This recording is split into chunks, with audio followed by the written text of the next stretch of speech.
Hi అండి, అందరికీ నమస్తే. Romantic beast part 32. ఎంతో మందితో అఫైర్స్ ఉన్న యంగ్ డైరెక్టర్ సిద్ధార్థ్ ఇప్పుడు ఒక అమ్మాయిని డైరెక్ట్ గా తన ఇంట్లో ఉంచుకోవటం ఇంట్రెస్టింగ్ గా అనిపిస్తుంది.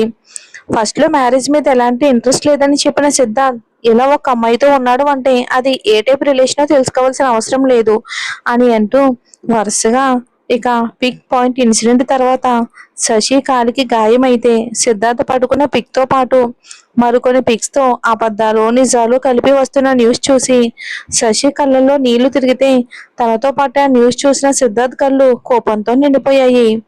సిద్ధార్థ్ కోపం చూసి అమర్, ఆ రోజు ఫొటోస్ అన్నిటినీ నేను మన సెక్యూరిటీ కలిపి వాటిని అన్నిటిని డిలీట్ చేయించాం, కానీ ఎలా పిక్స్ బయటకు వచ్చాయో అర్థం కావట్లేదు. పైగా న్యూస్ ఎవరో కావాలని ఇదంతా చేసినట్టు అనిపిస్తుంది అని అమర్ అనగానే సిద్ధార్థ్ శశి వైపు చూసి తన దగ్గరకు వచ్చి, నువ్వు ఈ డంప్ అంతా మైండ్ లో ఉంచుకోవాల్సిన నీళ్ళు లేదు. నేను ఎప్పటికీ నీకు మాత్రమే సొంతం అన్న ట్రస్ట్ ఉంటే ఇక బ్రేక్ఫాస్ట్ చేసి కాలేజ్ కి పదాని అన్నాడు సీరియస్ గా. శశి సిద్ధార్థ మాటలకి కళ్ళల్లో నీళ్లు కళ్ళల్లోనే ఆగిపోయాయి. సిద్ధార్థ్ మీద కొన్ని రోజుల ముందు వరకు ప్రేమ మాత్రమే ఉంది, కానీ ఎప్పుడైతే సిద్ధార్థ్ నోటితో ప్రేమని చెప్పకుండా డైరెక్ట్ గా తన చేతుల ద్వారా చూపిస్తున్న ప్రేమ శశిలో తెలియకుండానే సిద్ధార్థ్ ఎప్పటికీ తనవాడే, ఎప్పటికీ తనతోనే, తన కోసమే ఉంటాడు అన్న నమ్మకాన్ని అయితే పెంచాయి శశికి. అందుకే న్యూస్ లో ఆ మాటలు విన్నప్పుడు కూడా విషయం తెలియకుండా ఇలా ఎలా మాట్లాడతారో అన్న బాధతో తప్ప సిద్ధార్థ్ మీద నమ్మకం లేక బాధపడలేదు. అందుకే సిద్ధార్థ్ చెప్పిన మాట సీరియస్ గా ఉన్న తన కళ్ళల్లో నీళ్లు చూసిన క్షణం సిద్ధార్థ్ కళ్ళల్లో కదలాడిన భావనకి తనని తాను కంట్రోల్ చేసుకుని నార్మల్ అయ్యి డైనింగ్ టేబుల్ దగ్గరికి వెళ్ళింది శశి. శశి వెళ్లే వరకు వెయిట్ చేసిన సిద్ధార్థ్ అమర్ వైపుకు తిరిగాడు. నార్మల్ గా శశి లవ్ ప్రపోజ్ చేయకముందే శశిని కళ్ళల్లో పెట్టి చూసుకున్నాడు. అలాంటిది ఇప్పుడు శశిని తన గుండెల్లో ఏంజెల్లా ఉంచుకుంటున్నాడు. అలాంటిది ఇప్పుడు ఇలాంటి ఒక న్యూస్ వస్తే సిద్ధార్థ్ కి కోపం భయంకరంగా ఉంటుంది అని తెలుసు, కానీ అతని కళ్ళల్లో అంతకు మించిన కోపం ఏదో తెలుస్తూ ఉంటే తను మాట్లాడే లోపే సిద్ధార్థ్, ఆ న్యూస్ ఎవరి దగ్గర నుండి వచ్చిందో కనుక్కో అమర్ అంటూ చాలా బేస్ వాయిస్ లో చెప్పి తను చాలా వరకు కంట్రోల్ చేసుకుని శశి దగ్గరికి వెళ్తే సిద్ధార్థ్ మరో రూపాన్ని ఆ న్యూస్ ఇచ్చిన వాళ్ళు చూడబోతున్నారు అనుకుంటూ అమర్ సిద్ధార్థ్ చెప్పిన పని మీద అయితే వెళ్ళాడు. బ్రేక్ఫాస్ట్ కంప్లీట్ చేసిన శశిని ఎగ్జామ్ సెంటర్ వరకు తీసుకొచ్చిన సిద్ధార్థ్ శశి వైపుకు చూస్తూ, don't think any other dumb thoughts, I will set also this things, concentrates on your exams అని అన్నాడు చాలా సాఫ్ట్ గా. ఇంతకు ముందు వరకు ఎంతో కోపంతో ఉన్న సిద్ధార్థ్ తన ముందు తన అభిలా ఉండటం శశికి ఆశ్చర్యాన్ని కలిగించిన చిన్నగా సిద్ధార్థ్ చేతిని తీసుకుని తన హ్యాండ్ లోకి హోల్డ్ చేసి, ఎక్కువ కోపం వద్దాబి, అంత కోపం నీ చుట్టూ ఉన్న వాళ్ళకి మంచిది కాదు అంది. సిద్ధార్థ్ కూడా శశి మాటలకి అంతే ప్రేమగా చూస్తూ, నేను నా ఎమోషన్స్ ని హ్యాండిల్ చేయగలిగేది నీ దగ్గర మాత్రమే, ఇంకా ఎవరి దగ్గర నా ఎమోషన్స్ ని హ్యాండిల్ చెయ్యాలి అనుకోవటం లేదు అన్నాడు సాఫ్ట్ గా అయినా స్థిరంగా. ఆ మాటకి శశికి సిద్ధార్థ్ ఇన్ని రోజులు తన విషయంలో ఎంతో ప్రేమను ఉంచుకుని కూడా ఎంతలా తనని తను బ్యాలెన్స్ చేసుకుని ఉంటాడో అర్థమయ్యి సిద్ధార్థ్ ఫేస్ ని తన రెండు చేతులతో బంధించి ఫ్లోర్ హెడ్ మీద కిస్ చేసి, మీరు ఏదైనా కరెక్ట్ గానే చేస్తారు, బట్ ఏదైనా డిసిషన్ తీసుకునేటప్పుడు మాత్రం థింక్ వన్స్ అని చాలా ప్రేమగా చెప్పి కారు దిగింది. సిద్ధార్థ్ శశిని మనస్ఫూర్తిగా కిస్ చేసి కిందకి దిగి కేర్ఫుల్ అంటూ తన పెదవుల్లో నిజంగానే చేరిన లైట్ స్మైల్ తో చెప్పి శశి లోపలికి వెళ్లేంత వరకు అక్కడే నిలబడ్డాడు. శశి వెళ్లిన వెంటనే కోపాన్ని దాచిన అతడు కళ్ళకి మాస్క్ ఉండటం వలన సరిగ్గా తెలియనివ్వకపోయినా అలానే నిలబడి కార్ డోర్ కి పంచిస్తున్న హ్యాండ్ ని చూస్తే ఈజీగా అర్థమవుతుంది ఎంత కోపంలో ఉన్నాడో అని.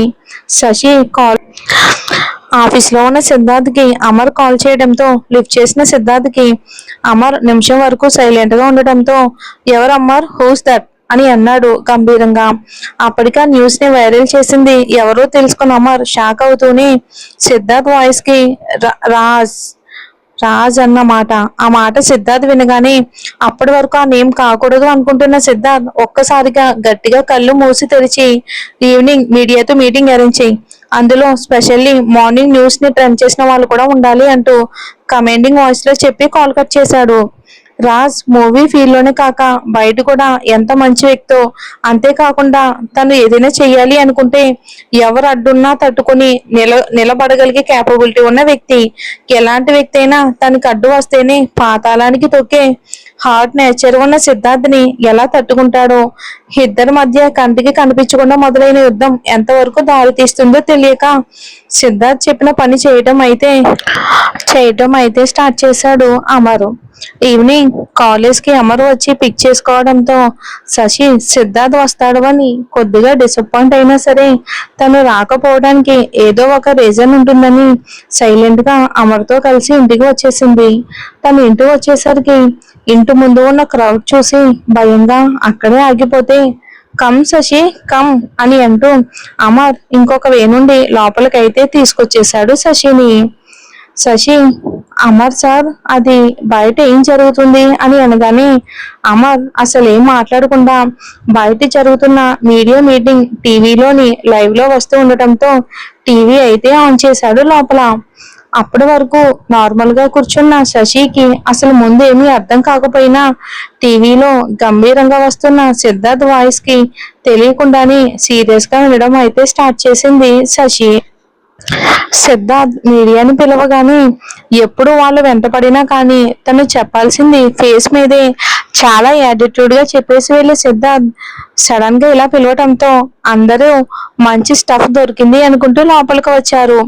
వాళ్ళు వెయిట్ చేస్తూ ఉండగానే అప్పటి వరకు కేర్లెస్ గా ఉన్న వాళ్ళు సిద్ధార్థ్ ఫేస్ చూసి తెలియకుండానే మళ్ళీ సరిగ్గా కూర్చుంటూ, సార్, అది మార్నింగ్ న్యూస్ లో చూసింది నిజమేనా? మీరు శశిరేఖ అనే అమ్మాయి ఇద్దరు రిలేషన్ లో ఉన్నారా అంటూ రకరకాల క్వశ్చన్స్ వేస్తున్నా కానీ సిద్ధార్థ్ అలానే హ్యాండ్ ఫోల్డ్ చేసుకుని సీరియస్ గా నిలబడడంతో లాస్ట్ గా ఇంకొక వ్యక్తి, ఏ ఏ అమ్మాయిని ఇంట్లో ఉంచుకొని మీరు తనని మాత్రమే ఎందుకు ఇంట్లో ఉంచుకున్నారు అని అన్న క్వశ్చన్ కు కూడా సిద్ధు ఏ మాత్రం రెస్పాండ్ అవ్వకపోవడంతో, ఏంటి సార్, కనీసం పిలిచి ఏం మాట్లాడరేంటి అని వాళ్ళు అంటూ ఉండగాని సిద్ధార్థ్ అప్పటి వరకు మొబైల్ చూస్తూ ఇక వన్ లెగ్ ఫోల్డింగ్ తో కూర్చున్నాడు. కాస్త వాళ్ళ మాటలకి మళ్ళీ ఒక్కసారిగా పైకి లేచి నిలబడుతూ, ఎప్పటిదాకా మీరు అడిగిన క్వశ్చన్ డంప్ మిస్టర్ డంప్, ఇప్పుడు మీరు అడిగిన క్వశ్చన్ పర్ఫెక్ట్. ఏ అమ్మాయిని నా కాంపౌండ్ లోకి కూడా రానివ్వను. ఒక అమ్మాయి నా ఇంట్లో ఉంటుంది అంటే అర్థం ఒకటే, షీఈస్ మై వైఫ్. తన నా వైఫ్, అందుకే నాతో నా ఇంట్లో ఉంటుంది. And moreover she's my queen of my empire అని అనగానే సిద్ధార్థ్ కి పెళ్లి అయ్యింది అని తెలిసిన వాళ్ళు ఆ మాటలకి షాక్ అయ్యి, సార్, అది మీకు ఎప్పుడు మ్యారేజ్ అయ్యింది? అయితే దాన్ని మీరెందుకు రివీల్ చేయలేరు మరి అని అన్నాడు ఒక పర్సన్ షాకింగ్ గా. సిద్ధార్థ్ సూటిగా ఆ పర్సన్ ని చూస్తూ, నా లైఫ్ ని నేను నాకు నచ్చినట్టుగా డిసైడ్ చేసుకుంటాను. అందులో ఏ విషయాన్ని ఎప్పుడు రివీల్ చేయాలి అనేది it's my decision. Who are you to question for that అని అన్నాడు సిద్ధార్థ్ చాలా కోపంగా.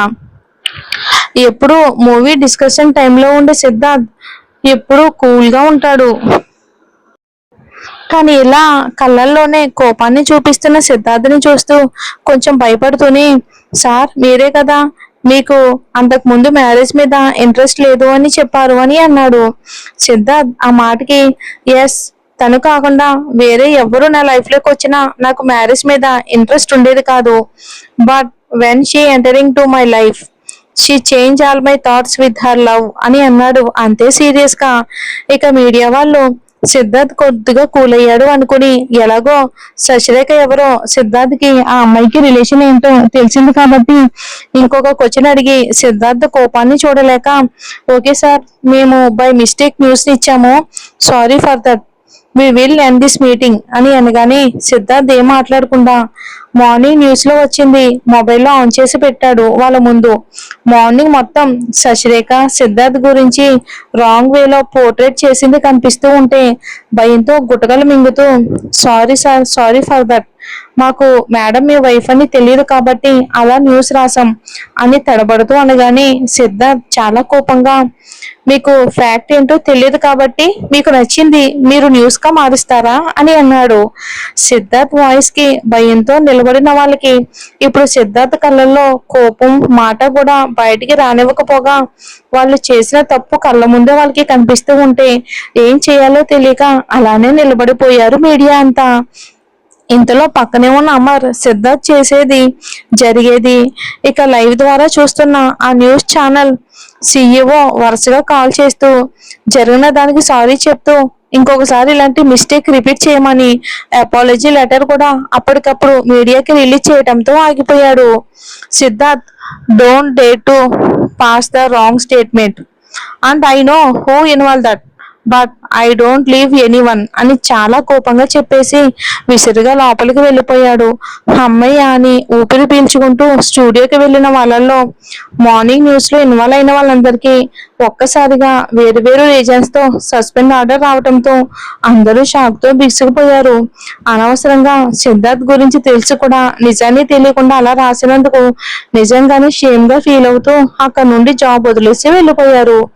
మొత్తం మీడియాని ఎప్పటిలాగే అమర్ కాకుండా ఈసారి సిద్ధార్థ్ రఫ్ గా హ్యాండిల్ చేస్తే ఇక అమర్ని శశి కోసం అయితే కాలేజ్ దగ్గరికి పంపించాడు సిద్ధార్థ్. ఎదురుగా మీడియాను ఉంచుకుని కూడా సీరియస్ గా మాట్లాడుతూనే శశి కోసం తనని పంపించినందుకు అమర్కి సిద్ధార్థ్ పాస్ట్ లైఫ్ నుండి మూవ్ అయిపోయి శశి ప్రేమ బంధంలో ముడిపడ్డాడు అని హ్యాపీగా ఫీల్ అవుతూ శశిని అయితే ఇంటికి తీసుకొచ్చాడు అమర్. తనకు కూడా కావాల్సింది అదే కదా.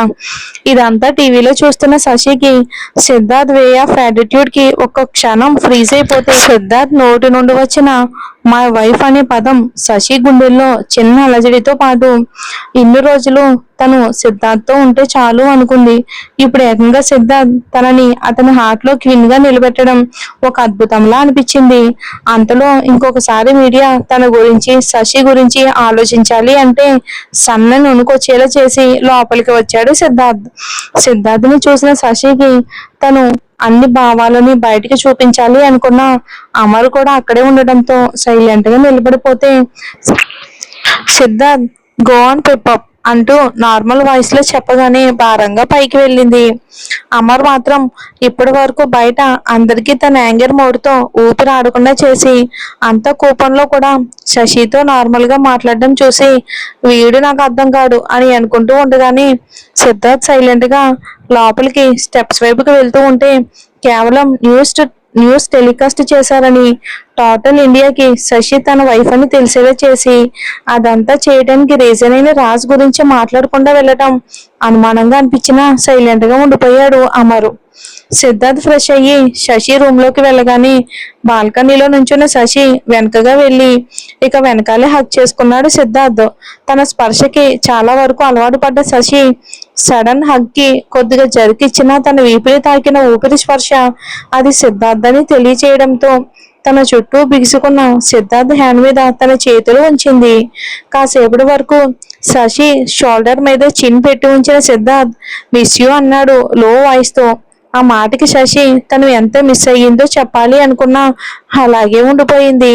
సిద్ధార్థ్ కాసేపు అలాగే ఉన్నా కానీ శశి అలానే ఉండటంతో శశిని స్లోగా తన వైపుకు టర్న్ చేసుకుని ఏదో ఫీల్ శశి ఫేస్ లో కనిపిస్తూ ఉంటే పరీక్షగా శశి ఫేస్ చూసి తన ఇంట్లోకి వచ్చే ముందు శశి న్యూస్ చూస్తూ ఉండడం చూసి తను మొత్తం చూసింది అని అర్థమై నీకు నేను మ్యారేజ్ గురించి చెప్పడం నచ్చలేదా అన్నాడు. శశి ఆ మాటకి సూటిగా సిద్ధార్థ్ కళ్ళల్లోకి ఒకసారి చూసి మళ్ళీ కళ్ళు దించేయడంతో సిద్ధార్థ్ రెండు హైబ్రోస్ దగ్గరికి చేసి చూస్తూ ఉండగానే శశి మెల్లిగా మీరు నా మెడలో కట్టింది తాళే కావచ్చు, దానికి చాలా పవిత్రత ఉంది, బట్ ఆ టైంలో నువ్వు నా మెడలో తాళి కట్టింది నానా శ్యామ్ మాటలకి, అలా అని జరిగిన పెళ్లి వద్దు అనుకోలేకపోతున్నాను, దానితోనే మన బంధాన్ని నిలుపుకోవాలి అన్న ఆలోచనని మర్చిపోలేకపోతున్నాను అంది తన సందిగ్ధాన్ని చెప్తూ. సిద్ధార్థ్ శశి చిన్ పట్టుకుని పైకి లేపి నా మనసులో ఉన్న ఫీలింగ్స్ తెలుసుకోకుండా ఆ రోజు నీ మెడలో తాళి కట్టినంత మాత్రాన నేను దాన్ని ఎలా యాక్సెప్ట్ చేస్తాను అనుకున్నావు? I was already plan for it. నేను కూడా ఆ మూమెంట్ కోసం waiting because I want to see your full happiness on the time అని అన్నాడు. శశి సిద్ధార్థ్ మాటలకి తన ఆలోచనలకు హ్యాపీగా ఫీల్ అవుతూ యువర్ ఆర్ ది బెస్ట్ అభి అంటూ ఎగ్జైట్మెంట్ లో సిద్ధుని హక్ చేసుకుంది. చాలా డేస్ తర్వాత శశి నోటి నుండి అభి అని వినడంతో శశి తనంతట తాను హక్ చేసుకున్నా కలగని ఫీలింగ్ ఆ పిలుపులో కలిగింది. సిద్ధార్థ్ శశి ఫేస్ మీద పడ్డ హెయిర్ ని సెట్ చేస్తూ ఎగ్జామ్ ఎలా రాసావు అని అన్నాడు. శశి చాలా బాగా రాశాను అంటూ అప్పుడే చిన్నగా స్టార్ట్ అయిన వర్షాన్ని అదే పొజిషన్ లో ఉండి చూస్తూ మాట్లాడడం స్టార్ట్ చేసింది. మార్నింగ్ నుండి ఈవినింగ్ వరకు సిద్ధార్థ్ కి ప్రతి విషయాన్ని చెప్తూ ఉంది. సిద్ధార్థ్ శశి తనతో అలా మాట్లాడడం చూసి శశిలో తనంటే ఏర్పడ్డ భయం పోతుంది అని అర్థమై చేతులతో పాటు కళ్ళు కూడా తిప్పుతూ మధ్యలో ఆ మాటలకి ఎక్స్ప్రెషన్స్ పెట్టి చెప్తూ తన వైపే చిన్న స్మైల్ తో చూస్తూ ఉన్న తన మాటలను వింటున్న సిద్ధార్థని చూసి ఆగిపోయి బాగా ఎక్కువగా మాట్లాడుతున్నాను అంది. అయినా సిద్ధార్థ్ నుండి ఆన్సర్ రాకపోవటంతో ఆగిన శశికి సిద్ధార్థ్ చిన్న స్మైల్ తో తన మీదకి రావటంతో శశి తెలియకుండానే కొద్దిగా వెనక్కి బెండ్ అయింది. వాళ్ళ పొజిషన్ ఎగ్జాక్ట్ గా శశి రైలింగ్ కానుకుని ఉంటే సిద్ధార్థ్ తన ముందు ఆ రైలింగ్ ని పట్టుకుని శశిని బంధించినట్టు పట్టుకుని ఉన్నాడు. ఇప్పటి వరకు శశి వెనక్కి బెండ్ అవడంతో పైనుండి వర్షపు చినుకులు తనని తాకగానే కళ్ళు అవి తనకి సిద్ధార్థ్కి అడ్డు ఉండడంతో తనని చేరకపోవడంతో సిద్ధార్థ్ వైపుకు చూసిన శశికి సిద్ధార్థ్ కూడా శశితో పాటు ఇంకొద్దిగా బెండ్ అయ్యి ఇద్దరిని ఆ వర్షపు చినుకులు తడిపేస్తున్నా పట్టించుకోకుండా ఇప్పటి వరకు తనకి మాటలు చెప్తూ అలసిన పెదవులకి తన పెదవులను జత చేశాడు. ఫస్ట్ శశికి సిద్ధార్థ్ మూవ్కి ఫస్ట్ కొద్దిగా తడబడినా స్మూత్ గా హ్యాండిల్ చేస్తున్న సిద్ధార్థ్ ముద్దుకి నెమ్మదిగా తను కూడా సిద్ధార్థ్ మెడ చుట్టూ చేతులు వేసి రియాక్ట్ అవ్వడం స్టార్ట్ చేసింది. సిద్ధార్థ్ చేతులు రైలింగ్ మీద నుండి జారి ఎప్పుడు నడుముని చుట్టేశాయో తెలియక ముందే ఆ కీస్ చిన్నగా మొదలైనది పెద్దగా మారిపోయింది. పైనుండి హెవీగా పడుతున్న వర్షం కూడా వాళ్ళని డిస్టర్బ్ చేయకుండా వాళ్ళిద్దరిని తడుపుతూ పక్కకి జారిపోయింది. ఒక మంచి సాంగ్ అన్నమాట. ఇద్దరికి ఊపిరి భారం అయినా ఎంతసేపు ఉన్నారో తెలియదు. కానీ ఫస్ట్ కిస్ లో సిద్ధార్థ్ పెయిన్ ని తగ్గించాలి అని కిస్ చేయడం వలన శశి బ్యాలెన్స్ మిస్ చేసుకోలేదు. కానీ ఇప్పుడు సిద్ధార్థ్ ఇచ్చిన దానికి బ్యాలెన్స్ అయితే మిస్ చేసుకుంది. ఊపిరి భారంగా మారిన అలానే ఉండడంతో శశి పొజిషన్ ని అంత హెవీ ఫీలింగ్స్ లో కూడా రికగ్నైజ్ చేసిన సిద్ధార్థ్ శశిని మెల్లిగా వదిలి తనని పక్కకి జరిపి వెన్ను నిమురుతూ శశిని ఇంకా దగ్గరకు చేర్చుకుని ఇంకా కిస్ హార్డ్ గా మారినప్పుడు మూవ్ అవ్వాలి కదా అన్నాడు.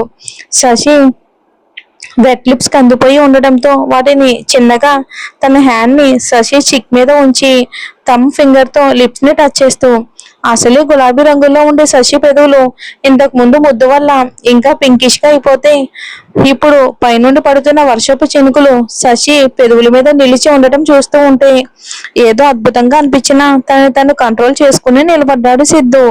శశి ఆ మాటలకి సిద్ధార్థ్ గుండెల్లోకి ఇంకా ఒదిగిపోతూ నాకు అందులో హార్డ్నెస్ తెలియలేదు, మీ ప్రేమ మాత్రమే తెలిసింది అంది చిన్నగా తల పైకెత్తి.